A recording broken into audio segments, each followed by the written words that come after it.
There he is. There he is. There he is. There he is. Oh, that was fast.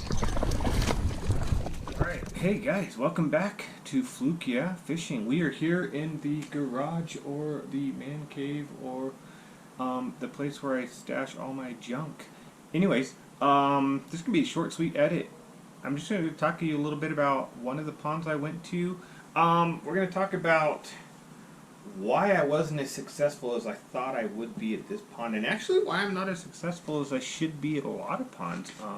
One of my setbacks that I'm aware of, but I'm trying to work on. So, anyways, we're going to throw in a few clips to kind of explain some of the shows, some of the things we're explaining as well, and let you guys know a little bit about why I'm not as successful as I would like to be. Anyways, somebody tells me about these ponds, right? And it's a good 3/4 mile walk back in there. It's not terrible, but a lot of people don't want to go walking that far.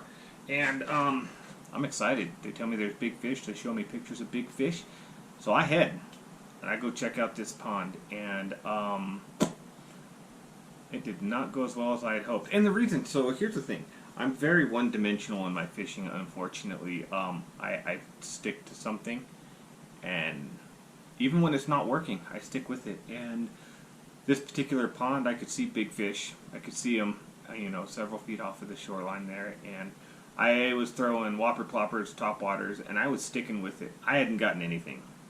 Nothing. No hits. I'd been there for a couple hours, but I'm boneheaded, stubborn, bullheaded, whatever you want to say. I would not switch from my topwater bait. And that cost me a lot of fish, probably in several hours there of no bites. So anyways, I finally decided that I'm going to change it up. And I switch over to a weightless fluke. And I know I use flukes all the time, but once the topwater hits started going, I dropped everything and I focused on topwater. And it wasn't working. So I made the decision to switch over to a weightless fluke. I was sight fishing some bass that I had seen on the shoreline. This particular one was on a bed, and I decided I'd toss the fluke there and see what would happen, and here's the outcome.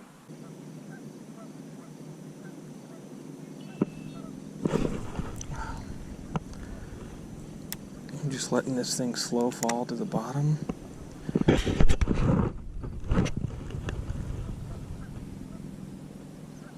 Get it right on the bed.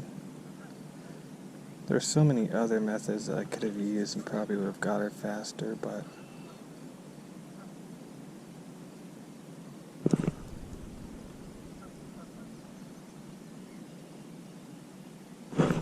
got her that time.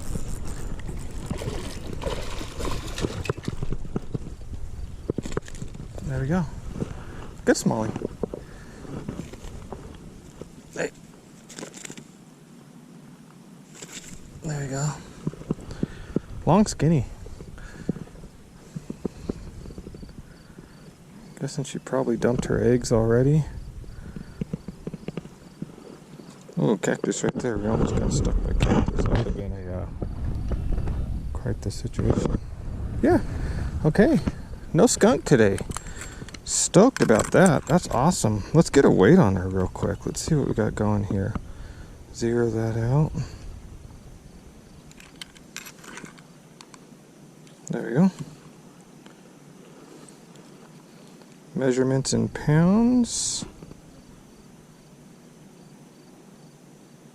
1 1/4. So I said about a pound, pound and a half. So, alright. Good smallie. Let's get her back in the water and get some more. Well, as you can see, it worked. So that was a good smallmouth bass. Hit that fluke pretty quickly within probably about 5 minutes of throwing it, and that bass was on a bed there, that smallie. And it occurred to me, I noticed that fish went straight back to the bed after I released it, and I started thinking, if I threw the exact same bait, presented it the exact same way, would that fish hit again? Or would they realize that, no, that's not happening? So anyways, I decided I'd use it as a learning lesson for myself, And more out of curiosity than anything else, I decided I'm going to throw this exact same bait. I'm going to twitch it exactly the same. I'm going to see if this fish is going to hit it again. Here's the results. Generally speaking, I wouldn't normally catch him again for any purpose, but in this particular case, I decided I wanted to see if she would.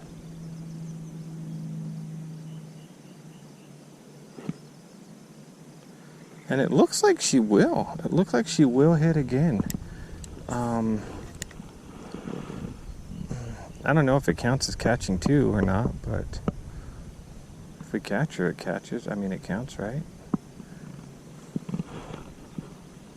But let's see. I mean, she's acting like she's going to take it again, but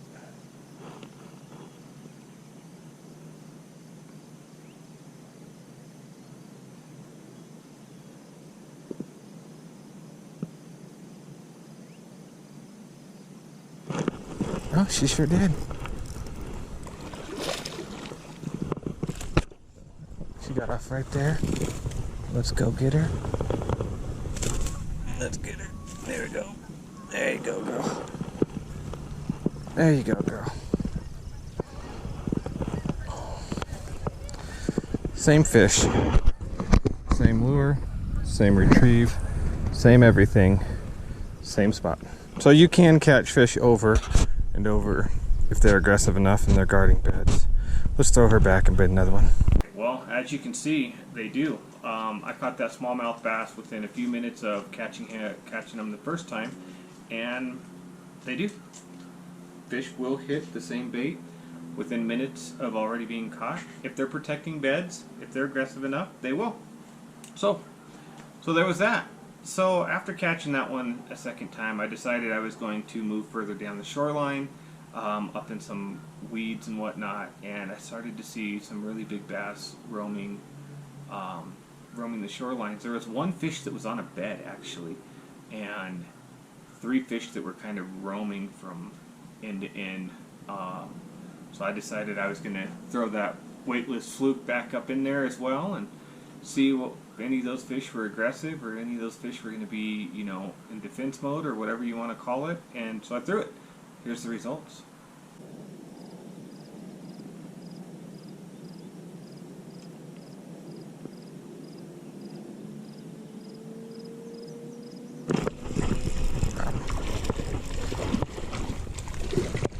Got him. Bring him on up here.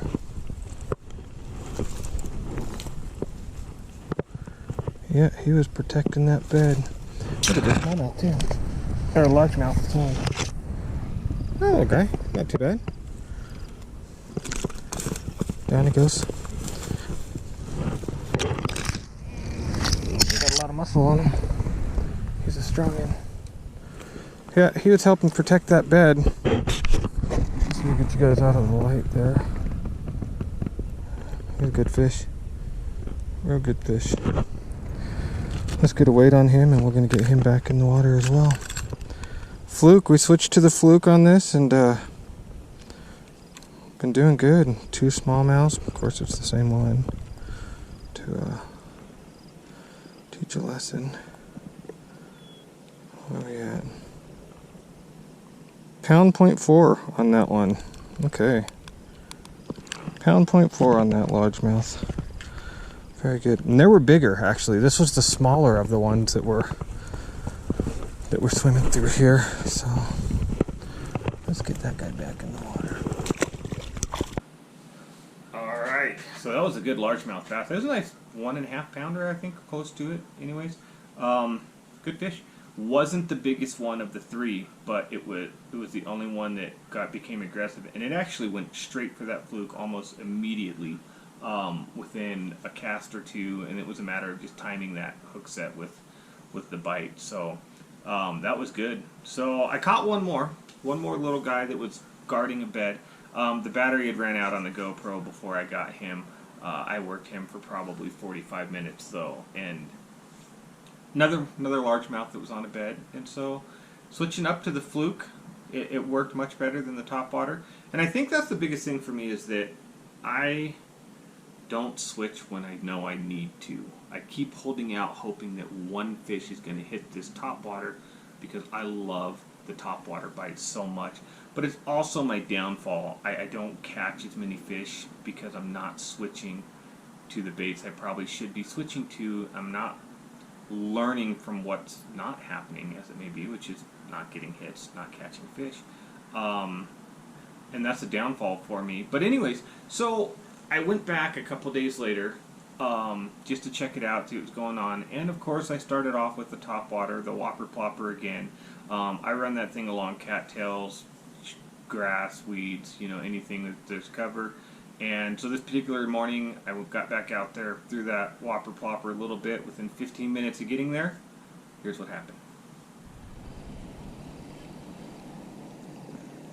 Alright, you can see why I said this is a tough pond to fish. But I got one. First cast right here. Let's see what he gets. He's a decent fish. Let's see if we can bring him in here. He's in the weeds here.